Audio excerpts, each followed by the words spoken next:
Well, hey folks, it's your old pal, King Waspinator. Welcome back to Total Party Skills. What with all the controversies going on with the OGL 1.1 and now the OGL 2.0, like a lot of people out there who write TTRPG products, even though I don't have a publisher or any like major backing, I don't do Kickstarters, all my stuff is entirely done by myself to avoid having any sort of overhead, although I certainly wouldn't mind if it eventually at some point some publisher out there might notice that I'm prolific and I've managed to build a small following without even using D&D rules.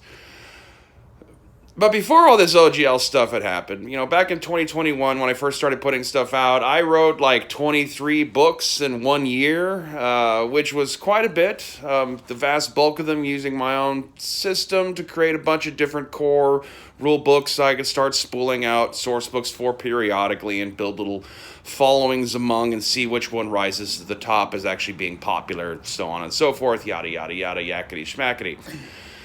Last year, though, I just thought, the OGL is there. OSR compatible products are popular. Maybe it would behoove me to put a little more effort into trying to do system compatible stuff. And so I chewed through a couple different ideas. I spent some time working on a OSR rule set for character creation where you would use classic tarot cards to kind of help determine what your character's background was, what their current class is, and what sort of prestige class they're leveling up towards would be, which isn't that bad, but for some reason when I've mentioned I was working on something with tarot cards, there'd be these weird comments from people of like, no, don't do that. So, I don't know, started exploring the idea of a more like historically accurate presentation of D&D, a low to no magic version of D&D where class was actually based on actual real historical classes and your character build is kind of more like a skill program thing that you would see in a Palladium game. Got a good chunk of that kind of mapped out and stuff, but I don't know. It's hard sitting there and writing out D20 rules that already have existed and trying to come up with little variations on them to make it, unique and your own when that has already been done to death into the ground over and over and over again by tons of other people.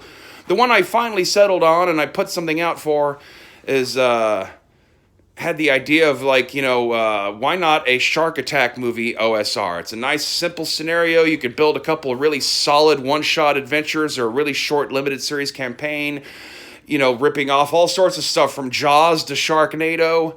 I was break it in half. You got your character creation section where instead of having, race and class, it's the characters are kind of conceived as the actors playing roles in a shark movie. So you have your characters typecasting and their trope instead of race and class, to build, like their ability scores and skills and, combat styles and all that kind of stuff.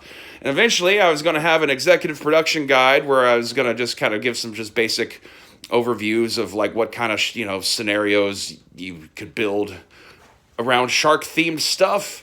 And then a bunch of like archetypes to put on shark stats to zazz them up. Demon sharks, fire sharks, alien sharks, robot sharks, cyborg sharks, all shark swarms, all that kind of stuff. But now, because of the OGL stuff, I'm not sure if I even want to bother finishing that.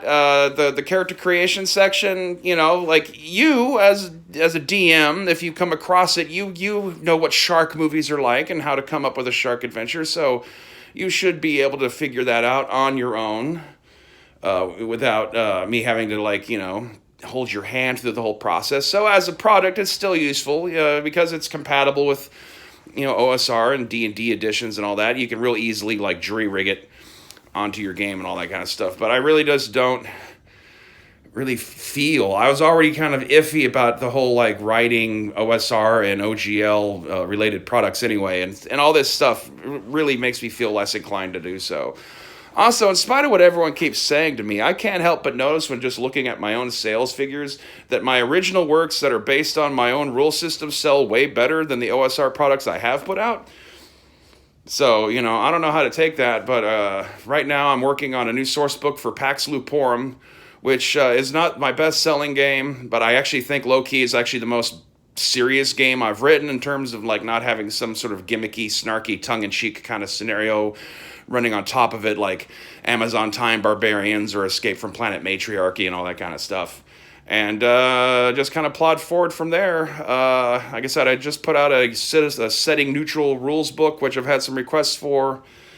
And I don't know, like the most popular titles I have out, easily Ancient Egypt is number one. Lady Spy Detective sells pretty good. You know, I've seen attempts out there of people trying to do like romantic adventures for D&D and stuff. And the thing that they always screw up on is they always have that kind of rapey stuff in there about how you're trying to use the game mechanics to actually, you know, like get your lady friend to take her clothes off or smooch on you and stuff like that. I take the approach of just, here's a simple role-playing game that your girlfriend or wife might like to play and just run it for her. The end. You know, there's nothing in it that like makes her try to take her clothes off in real life. If you have a fun time running this game, maybe she, on her own conscious choice, might decide to reward you. Maybe not. But people seem to like it. Escape from Planet Matriarchy does sell pretty good. Yeah, I even, you know, get a steady trickle of people buying Amazon Time Barbarians, which is sort of like the mirror inverse of Escape from Planet Matriarchy. And for people who like have started to notice the larger setting in between all these games, Amazon Time Barbarians are actually rather central to the greater story arc of the universe I've constructed. But anyway, though, working about halfway through a new Pax Luporum sourcebook set on the Isle of Lesbos. It's gonna have things get a bit more into what vampires are like in the mid-3rd century BC during Rome and all that other kind of stuff. And as I said, move on from there. Like I said, it'd be nice if someone out there might realize or notice that, you know, I crank things out. They seem to be getting people's interest. And it might be worth, you know, picking me up to put out a nice polished version of one of these things, because I don't have the budget for advertising or for artists or for professional graphic designers. I'm just writing stuff, slapping a little public domain art in it just so to get the idea of what things look like to people or to set the tone. And then I'm just publishing it. You know, I've noticed some videos of like, how much money does it take to put out a role-playing game source book? It doesn't really take out much. It just takes out time and determination. You know, like everyone is kind of overdoing things by wanting every book to like be this like glowing piece of art. Role-playing game books don't get shown off that much. They sit on a shelf, and if they're in use, they're behind the Dungeon Master screen.